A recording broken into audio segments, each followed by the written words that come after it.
NDMA نے لاہور اور اسلام آباد سمیت مختلف شہروں میں مزید بارشوں کی پیشن گوئی کر دی۔ ممکنہ مزید بارشوں کے نتیجے میں دریائے راوی، ستلج اور چناب کے ملحقہ علاقوں میں سیلابی صورتحال میں مزید شدت متوقع۔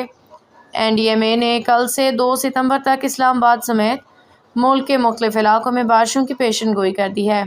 ترجمان NDMA کے مطابق پنجاب کے شمالی اور شمال مشرقی اضلاع میں 30 اور 31 اگست کے دوران شدید بارشیں متوقع ہیں۔ راولپنڈی، اٹک، جہلم، چکوال، لاہور، گوجرانوالہ، سیالکوٹ، گجرات، ناروال، حافظ آباد، منڈی بہاؤالدین میں بارش کا امکان ہے۔ وسط و جنوبی پنجاب میں 29 تا 31 اگست کے دوران بارشیں متوقع ہیں۔ نشیبی علاقے زیر آب آنے کا خدشہ بھی ہے۔ ملتان، ڈی جی خان، راجن پور، لیا، بھکر، ساہیوال، بہاولپور، بہاول نگر اور رحیم یار خاں میں سیلاب کا خدشہ ہے۔